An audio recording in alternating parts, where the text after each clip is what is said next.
亲爱的朋友们，接下来让我们有请 AI 智能体的崛起作者、牛津大学计算机科学系专业硕士课程导师、艾伦图灵研究所研究员佩塔尔拉丹利耶夫先生，从学术与研究的角度，继续为我们深化对 AI 未来的认知。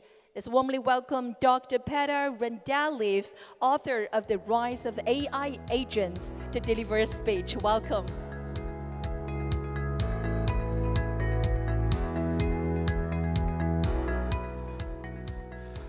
Well, we heard some very interesting speeches from very important people today. The presentation that I have prepared, it's more of a technical nature. So I'm going to explain what is the biggest problem in terms of artificial intelligence today, and I'm going to propose some of the solutions. As I said, it's going to be a technical presentation, but I'm going to explain it in the least technical words that are possible. So starting from where is the problem? In 2017, we had the transformer architecture, and that started the beginning of the problem. In 2018, we had the first GPT model, generative pre-trained model. Since then, we have around 600,000 AI models in just one online repository. And that creates a problem, because everybody could take those models, adapt them, and use them for whatever purpose they want. Which means we cannot allow these models to fly around uncontrolled. So the problem is AI security and AI governance. But this debate has been ongoing for a long time. We always had the people who supported AI and the skeptics who said AI is going to kill us all. That argument no longer exists. We have to adapt and start from that perspective. If you don't use artificial intelligence, your organization will suffer, your country will have negative economic growth. So you have to use it. If that is not convincing enough, let me give you one or two examples that will convince you. In terms of science, we already have new drug discoveries based on artificial intelligence methods. And we think that we could fix the problem with cancer. And if we could cure just one disease with this artificial intelligence, most of the humans would agree that we have to continue using artificial intelligence. We also have economic improvement, societal advancement. I'll give you a different example in terms of societal advancement. Most of the taxi drivers in London would say, it took me 3 years to drive a taxi, AI cannot replace me. Now, from day one, you can have an autonomous vehicle that would drive almost the same like that taxi driver. Not good for the taxi driver, but it's good because you're going to have safer car. Look at me, for example. I'm a teacher. I teach in Oxford for the last 10, 15 years. I'm a lecturer over there. But if you take all my background from Cambridge, from Imperial, from MIT, from Oxford, those are the 4 leading institutions on the Shanghai list, cannot even be compared to what AI can do. AI could gather all the knowledge from all the institutions and build a superior teacher, virtual assistant. That's going to benefit humanity. It's not going to benefit me as a teacher, because I might be out of a job. So you need to adapt. You need to look for where do you fit, and it's the stage of adapt or die.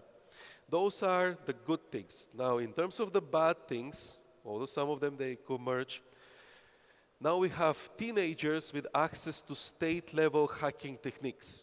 So you can have a 16-year-old teenager go to the dark web, upload a zero-day exploit, connected that to a fraud GPT, open GPT, create malicious code with around 85% success rate. So the attack surface has increased. What it used to be, let's say, 5 or 10 players, advanced persistent threats, national level security risks, now everybody has access to that. Now imagine how many attacks we can expect because of that. Too many. We cannot control them. We need to integrate AI into the defense mechanism. But how do you govern AI? Imagine that you have agentic AI system that is protecting your infrastructure. And that agentic AI system has 1,000 agents. One of those agents, agent 365, malfunctions, hallucinates, produces an error that's propagated across the whole chain of agents, and it creates a systemic collapse. That's a problem. You have to govern AI. And most organizations, companies, they don't want this, because in terms of software development, it's much easier to develop AI without implementing security measures at the beginning. It's easier to implement them later. I will convince you that that's not an option. It's not possible. You have to implement them at the beginning. And how do you convince companies to adopt security-first approach? You mentioned that there's an erosion of trust. If your clients don't trust your AI model anymore, they won't be using it, therefore you lost your business. Now, what is the next step in terms of artificial intelligence advancement? We are looking at a complete AI operating model, and there are many companies that are building this kind of models already. So on this slide, I have Ubuntu, Linux, AI, Tesla, Microsoft Azure. The chip that you can actually see on the side, that is the chip that Microsoft is developing for having a complete AI-based operating model. What's the difference between current AI and that AI? Well, the currently AI is just a feature of your operating model. It's something that it does. At that stage, it's going to be built into the actual model itself. What kind of features we can expect now and in the future? Now, if you look at just the first 3 bullet points on the slide of key features today, we're looking at improving real-time processing, improving scalability, and improving security and privacy.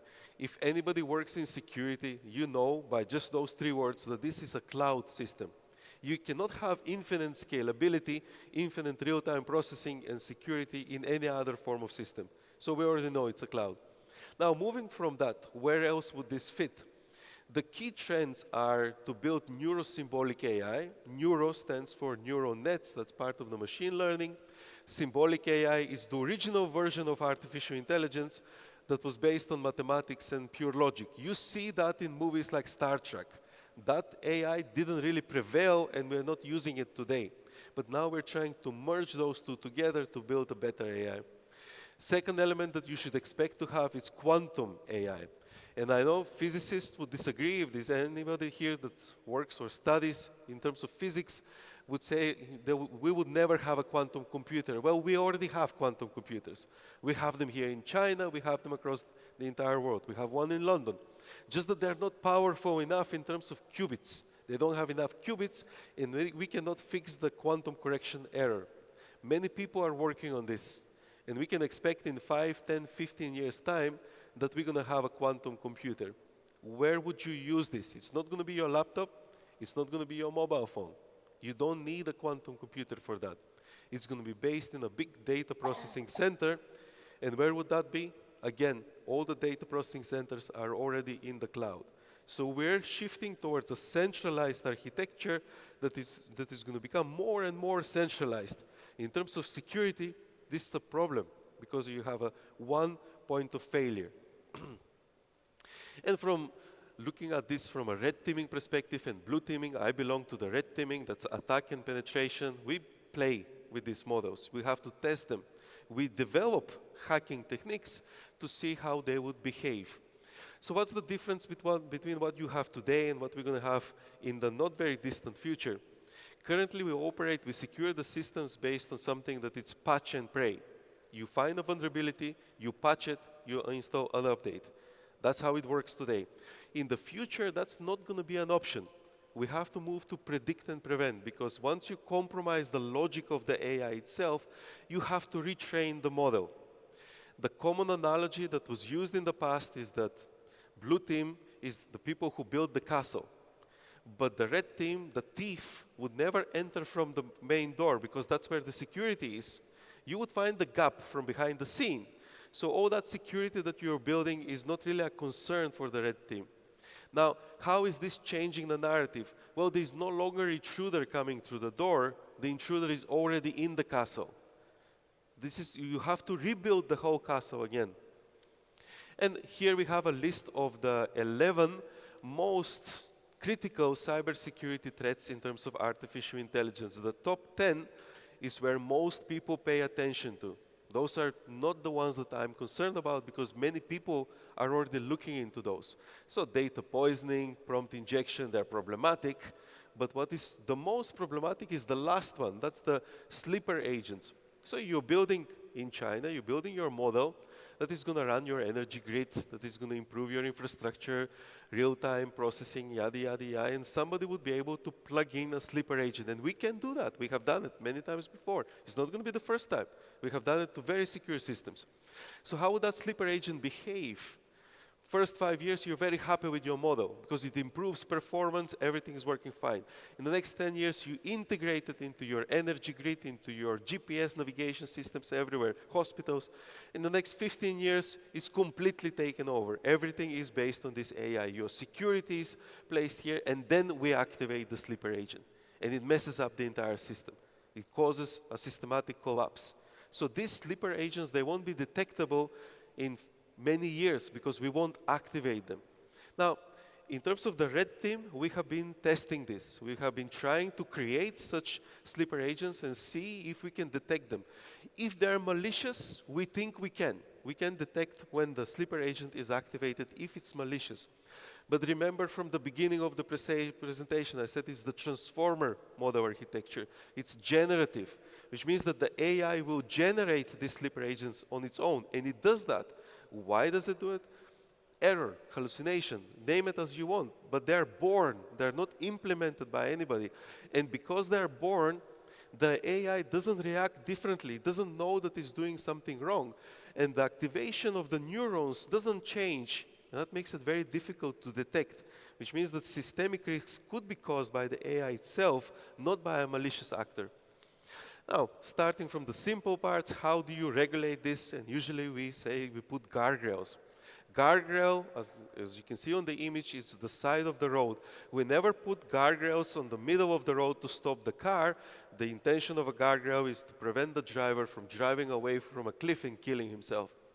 So in terms of AI, how do you put strong guardrails? You look at what do you have in other industries, in healthcare, in banking. So what do you have there? You have auditability, you have transparency, you have bias mitigation, you have human in the loop. Although human in the loop, many people talk about human in the loop. Humans cannot detect some of the AI vulnerabilities. They don't have that ability. Only AI can detect some of those vulnerabilities. So human in the loop is not always a solution for everything. And accountability. I have presented in the past this in the most simple way. You take 5, 10 countries, you take their national strategies, you put them into a bubble, and you create a Venn diagram. You see where do you agree, and you start from that point. You don't start from the points that you disagree, that's not going to lead to anything, but if you find solutions for problems like systemic collapse, most countries would agree that that is a problem that we could work on. Another thing that we could agree on is AI bill of material. But how would this need to be done? Remember the Shanghai Consensus, UNESCO 2012, very successful. You need something like that. An AI bill of material, it's simply a solution that when you look at the bottles that you have on the table or jam that you buy in the shops or peanut butter, when you turn it around, it has a bill of what does it contain. Peanuts, water, sugar, what does it contain? That's what a bill of material is. It just tells you what does it contain. We already have software bill of material which is very successfully being implemented. We didn't have any issues with the software bill of material.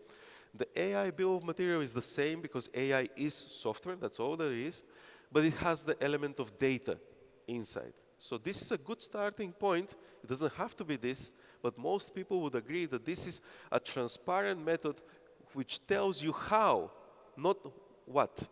European Union AI Act tells you what you need to do, but it doesn't tell you how.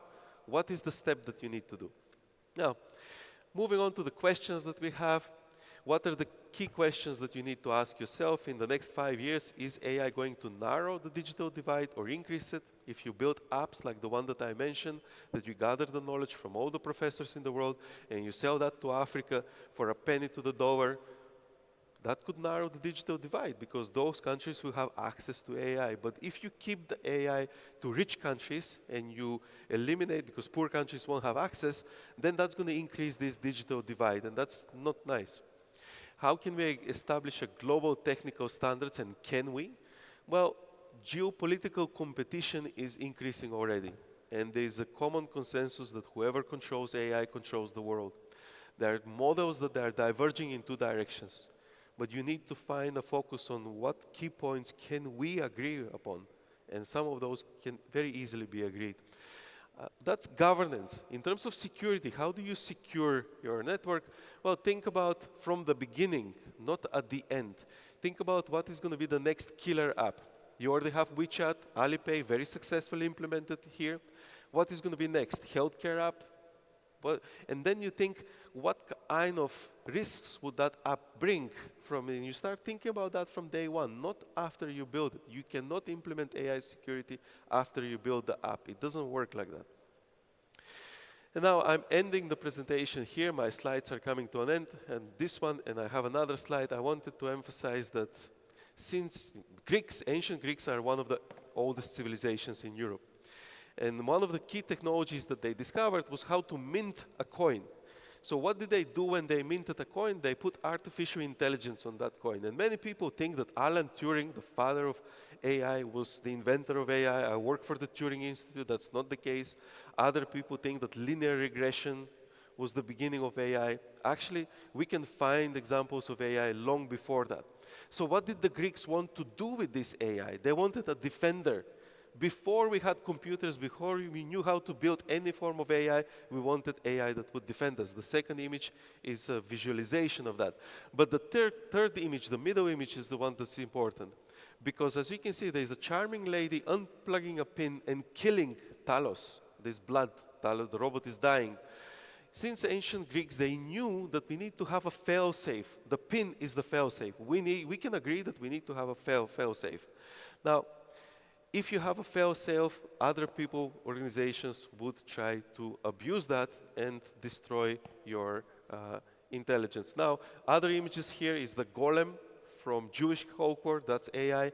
The papyrus paper, that's robotic hands from the Arab culture. They had their version of AI. And this is the final slide.